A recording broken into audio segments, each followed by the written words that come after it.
bohong. Aku hanya memikirkan satu peraturan penting. Kenapa kau lakukan hari ini kalau kau bisa melakukannya besok? Few moments later.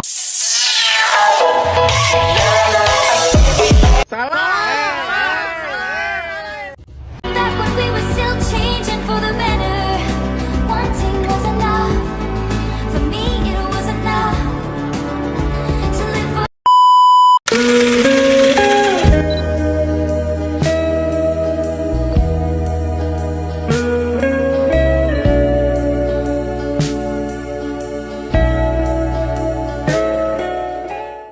Assalamualaikum warahmatullahi wabarakatuh. Halo semua, nama aku Antiasti Pramugata Istiwa.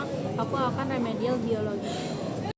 Sejak virus dimulai tahun 1883 dengan penemuan penyakit mosaik tembakau oleh Adolf Meyer, diikuti penemuan agen penyebabnya yang lebih kecil dari bakteri oleh Dimitri Ivanovsky 1892 dan Martinus Beijerinck 1898 yang menyebutnya virus racun karena dapat diprediksi di sel hidup, hingga akhirnya Wendell Stanley menginterasi tembakau mosaik virus pada 1935 dengan virus benar-benar terlihat jelas setelah penemuan mikroskop elektron di tahun 1930-an. Karakteristik virus: nama virus berasal dari bahasa Latin yaitu kata virion yang berarti racun. Sampai saat ini penggolongan virus sebagai benda hidup atau mati masih menjadi perdebatan di kalangan ilmuwan. Karakteristik virus ada dua, yaitu ukuran virus dan struktur virus. Pertama, ukuran virus. Virus memiliki ukuran yang jauh lebih kecil dibandingkan dengan bakteri. Diameter terkecilnya 17 nanometer dan diameter terbesarnya 1000 nanometer. Kedua, struktur virus. Virus dapat terbentuk segi banyak atau polihedral, berbentuk seperti huruf T atau berbentuk lurus. Virus adalah dua komponen, yaitu kapsid virus dan asam nukleat. Klasifikasi virus. Pertama, ada klasifikasi virus berdasarkan bentuk tubuh. Virus memiliki bentuk yang sangat bervariasi. Ada yang berbentuk bulat, contohnya virus penyebab HIV, berbentuk oval, contohnya virus rabies, berbentuk spiral, contohnya virus yang menyerang tembakau.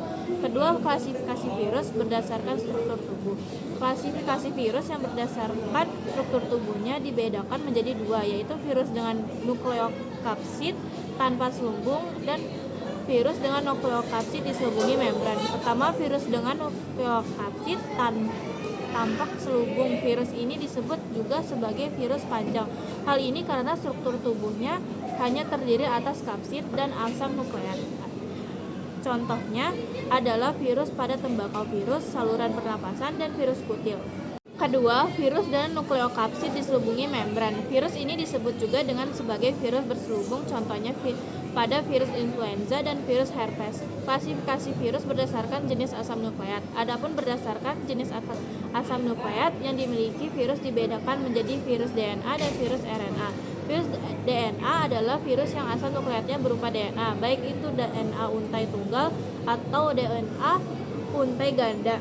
Contohnya adalah virus herpes dan bakteriophag. Virus RNA adalah virus yang asam nukleatnya berupa RNA. Asam nukleat jenis ini biasanya beruntai tunggal, namun ada juga yang RNA yang beruntai ganda. Contoh virusnya rabies, pilek influenza, dan hepatitis. Klasifikasi virus berdasarkan jenis inang. Klasifikasi virus berdasarkan jenis inang itu ada 4: virus bakteri, virus hewan, dan virus tumbuhan, virus manusia. Pertama, virus bakteri, yaitu virus yang menyerang bakteri. Contohnya bakteriophag. Kedua, virus hewan yang menyerang pada hewan. Contohnya virus rabies yang menyerang pada anjing, kucing, dan kera. Virus tetelo yang menyerang pada hewan ternak. Ketiga, virus tumbuhan, yaitu virus yang menyerang tumbuhan. Contoh virus tungro yang menyerang padi, dan retensi yang menyerang jeruk, bit, dan anggur. Terakhir, virus manusia, yaitu virus yang menyerang manusia. Contohnya virus penyebab COVID-19 dan virus hepatitis. Berikut peranan virus dibagi menjadi dua: peranan virus yang menguntungkan dan peranan virus yang merugikan. Peranan virus yang menguntungkan sebagai agen genetik, sebagai agen anti kanker, dan terapigen. Peranan virus yang merugikan merupakan parasit obligat pada sel tubuh yang menyerang hewan, tumbuhan, dan manusia. Sekarang aku akan menjelaskan tentang virus bakteriophag. Bakteriophag atau disingkat phag adalah jenis virus yang secara spesifik menginfeksi dan menghancurkan bakteri. Mereka secara harfiah berarti pemakan bakteri dan memiliki peran penting dalam mengendalikan populasi bakteri di alam. Cara menginfeksi sel inang, bakteriofag menginfeksi sel bakteri melalui dua siklus hidup utama, siklus litik dan siklus isogenik. Cara pengobatan, bakteriofag digunakan sebagai agen antimikroba alternatif untuk melawan infeksi bakteri, terutama yang resisten terhadap antibiotik bakteri superbug. Para ilmuwan mengidentifikasi fag spesifik yang dapat membunuh bakteri penyebab penyakit tertentu dan menggunakannya sebagai pengobatan, dan ditargetkan terapi ini menjanjikan karena spesifisitasnya yang tinggi dan efek samping yang minimal.